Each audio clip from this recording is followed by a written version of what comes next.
Gentlemen, head to your race cars. It's go time!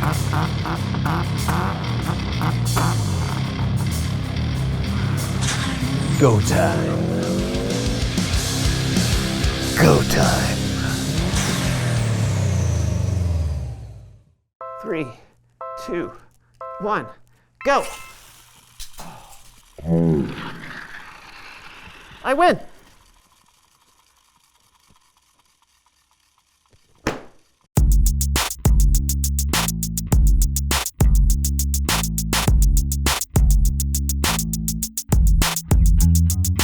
Hey everybody, I'm Brandon. And I'm John, and welcome to the So-and-So Show. This month we are talking all about integrity. When you have integrity, that means you can be trusted. Really? You think you can just come out right out of the gate and announce a big spoiler just like that? Yeah, I think I just did. Well, tell me more. Who do you think is the most integritous person you know? That is not a word. Sure. Okay, fine. Probably my barber. You sure about that? Hey! You know what? I think I know a better one. What, your grandma? Nope. Your mailman? No. A pit stop worker. A pit stop worker. Yeah, you know the pit crew for race car drivers? The Yeah. car rolls into the pit stop and, you know, the crew super quickly makes adjustments to the car, like refueling it or replacing the tires. You know what? I think you're right. They do need a lot of integrity. Yeah, right? You've got to be able to trust them. If they didn't have integrity, they could ruin the race or even get the driver hurt. They keep you safe and they help make your dreams come true. It's true. So true. I want to be one. Really? I think pit crew workers have to be super strong, so... What?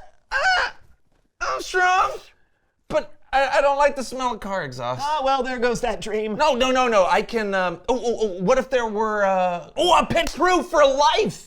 You know, everyday moments that need help, assistance, integrity. I'm not sure about that. Oh, you will be, my friend. You will be. Really?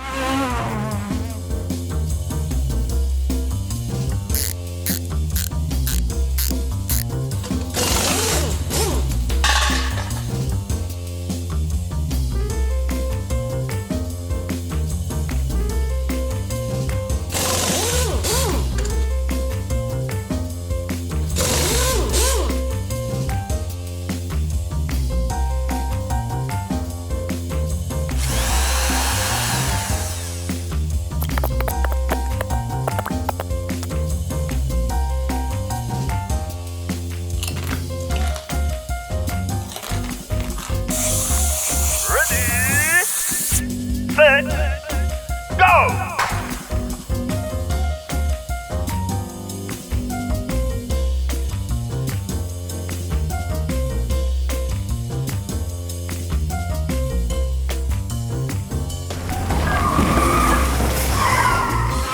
Wow, that was fun. Yeah. Now, what else needs my help? Maybe we should just leave things the way they are. Never! The door! Yeah! It's Bible story time with Kellen! Woo! No! Can you smell that?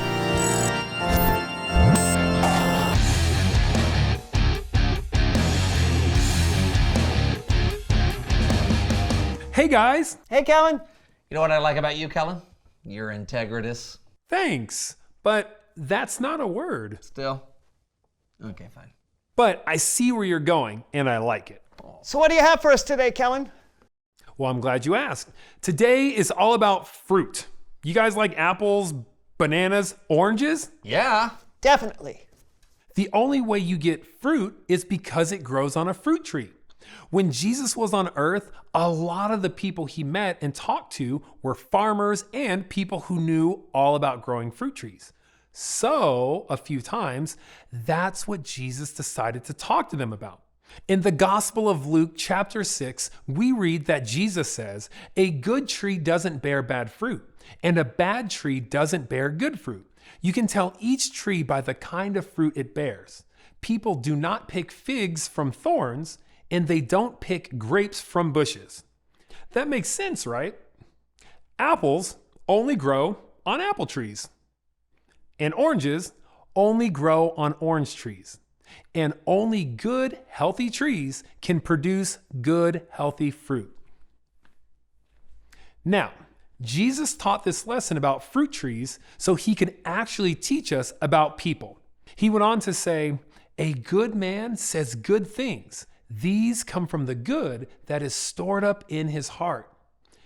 An evil man says evil things. These come from the evil that is stored up in his heart. A person's mouth says everything that is in their heart." So people can be like fruit trees. What does that look like? Well, imagine someone who is good. Jesus said a good person has good things stored in their heart. It's like they're a healthy tree. And just like good fruit comes from a healthy tree, good things come out of someone with a healthy heart. Things like kind words, encouragement, and honesty. But there's another kind of person. When a tree isn't healthy, it won't produce good fruit. In the same way, Jesus said that evil things come out of someone with an unhealthy heart. Things like lies, insults, and hateful words. So, which kind of person would you rather be? Someone who is good, right? Well, then that's the kind of fruit you should bear. You should actually be kind and good. Now, I get it. Sometimes that's more easily said than done. But it's a good thing that Jesus had more to say about the matter. In the Gospel of John, chapter 15, Jesus says, "I am the true vine. My Father is the gardener." So picture this with me. Picture a big vine growing in a garden. There are so many branches connected to the vine, and some of those branches are bearing fruit and others aren't. Now imagine that Jesus is this big vine and that God is the gardener. Jesus said, "God cuts off every branch joined to me that does not bear fruit. He trims every branch that does bear fruit so that it will bear even more fruit." So God takes care of the vine and the branches that are attached to it. Remember, the vine is Jesus, and the branches Jesus was talking about are you and me. Next, Jesus says, "Remain joined to me, just as I also remain joined to you. No branch can bear fruit by itself. It must remain joined to the vine. In that same way, you can't bear fruit unless you remain joined to me." So as long as the branches stay connected to the vine, they'll continue to bear more and more fruit. Did you catch that? You don't have to try to have good fruit on your own. In fact, Jesus says that it is impossible for you to do it by yourself. But when you lean on Jesus, when you stay connected to him in relationship and obey his commands to love one another, you will bear good fruit.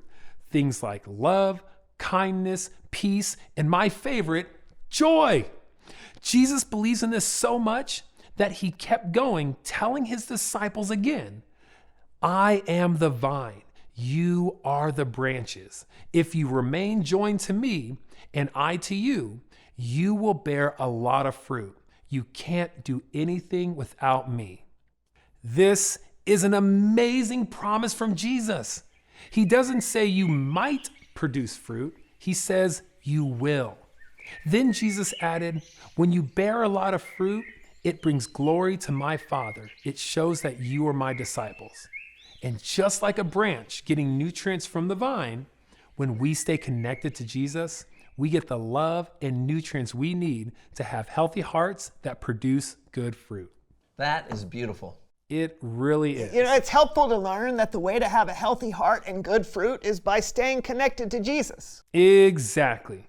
Jesus never leaves us, and we can always be connected to him. We can receive his love in our hearts, ask him to help us, and follow his example of how to love people well. That's amazing. Thanks, Kellen. Anytime. See ya. Bye, Kellen. I wonder what kind of tree people would see me as. Well, hopefully a good one. Yeah. Instead of an apple or orange tree, would people describe me as a kindness tree or a joy tree? I think you can have a lot of good types of fruit. Oh. But that's a good thought. Reveal the question. How do you want people to describe you? Yeah, do you want to be described like a pit crew member, helpful and trustworthy? Or perhaps as someone who is patient and kind. Yeah, or funny, or generous. Yeah, there's lots of examples of what fruit could look like. It all comes down to your actions. Yeah, the way you act reflects who you are, so it's good to choose actions that are true to you. Yeah, and who Jesus helps you to be. Yes. Think about it, talk to somebody, and we'll see you next time. I'm Brandon. And I'm John, and this was the So and So Show! Yay! Ooh, hello. Yep, I could not. I got something for you. Are you ready? I'm ready. It's a game. Yeah, it's a game? Sort of. I like But it's also life. Is it the game of life? No. All right. What am I? A statue? No. What kind of tree am I? oh. I gotta bear good fruit, right? Sure. Palm tree? No. I do have palms, though. Oh, good. Yeah, but That was close. I'm not a palm tree. Pear? No. Pear tree? No. You know it's a metaphor, right? You're not actually a tree. Oh, I did it! I'm an apple tree! Where did that? Yeah, I knew I loved apples. See, look at that. Go! How are you doing Oh, this? and a banana. I got a banana. What's a metaphor? Is that the one with as or like?